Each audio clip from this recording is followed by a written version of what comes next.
Hello everyone, today I'm going to share with you what happens to people before they die. Even if you're busy, take a moment to learn about it.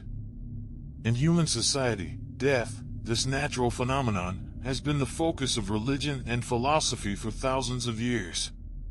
Death marks the end of life, and humans cannot escape this fate.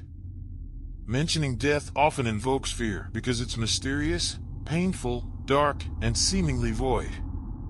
Today, we'll share the process of dying from a medical perspective, to better help our family and ourselves understand what changes occur in the body, what the person may think and need, and what we should do. Patients in the terminal stage of illness typically experience dehydration, making swallowing difficult and weakening blood circulation. As a result, their skin may feel cool to the touch. However, it's important not to assume they're cold and forcefully cover them with blankets. Instead, at this time, they may feel their bodies becoming lighter, gradually floating and ascending. Therefore, even adding a little weight with blankets, most terminal patients will find it too heavy and unbearable. Terminal patients also experience symptoms of respiratory failure. Typically, oxygen masks are administered, but by this stage, they've lost the ability to utilize oxygen. Providing oxygen won't alleviate their breathing difficulties. Opening windows, using fans, creating ample space around the bed, and using sedatives to reduce respiratory distress and anxiety are beneficial. When swallowing becomes impossible, some relatives consider using a feeding tube. However, dying individuals often don't feel hungry. Instead, they experience a lack of nutrition. Dehydration leads to the accumulation of ketones in the blood, resulting in a pain-relieving effect similar to analgesics, inducing an abnormal sense of euphoria. Even administering a small amount of glucose at this stage can counteract this abnormal sensation. Moreover, attempting to feed the patient may cause vomiting and aspiration, leading to suffocation and increased suffering, preventing peaceful passage. In the final stages of life, and even in the 3 months preceding death, many patients reduce communication with others while their internal mental activity increases. They're not reducing communication to reject loved ones' care, rather, they're gradually detaching from the external world, engaging in internal dialogue. Death is a process, similar to birth. During this process, patients gradually become more fatigued.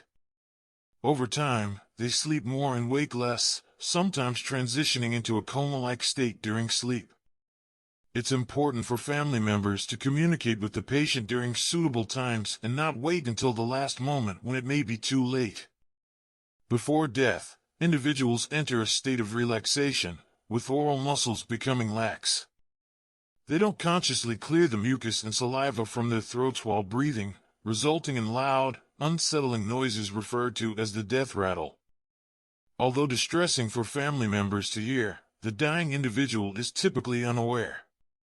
Attempting suctioning at this time may fail and cause significant discomfort. Turning the patient's body to one side, elevating the pillow, or using medications to reduce respiratory secretions can be helpful. During the final moments of life, shallow breathing occurs, culminating in a final exhalation, followed by stillness, often unnoticed by family members. It's crucial to understand these processes to provide appropriate care and support, ensuring a peaceful transition for the dying individual. Reflecting on this, a man in his 50s suddenly burst into tears, recalling his mother's final moments.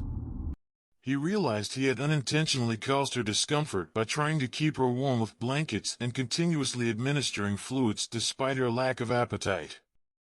End-of-life care physician Catherine Mannix from the UK has witnessed numerous deaths. Some individuals have premonitions of their impending death, while others express willingness to depart, having glimpsed what they perceive as paradise. These experiences vary widely, yet highlight the importance of understanding and respecting the wishes of the dying. In conclusion, understanding the dying process and providing appropriate care and support are crucial for ensuring a peaceful transition for the dying individual and their loved ones. It's essential to share this knowledge with those close to us so they can approach the end of life with greater understanding and compassion.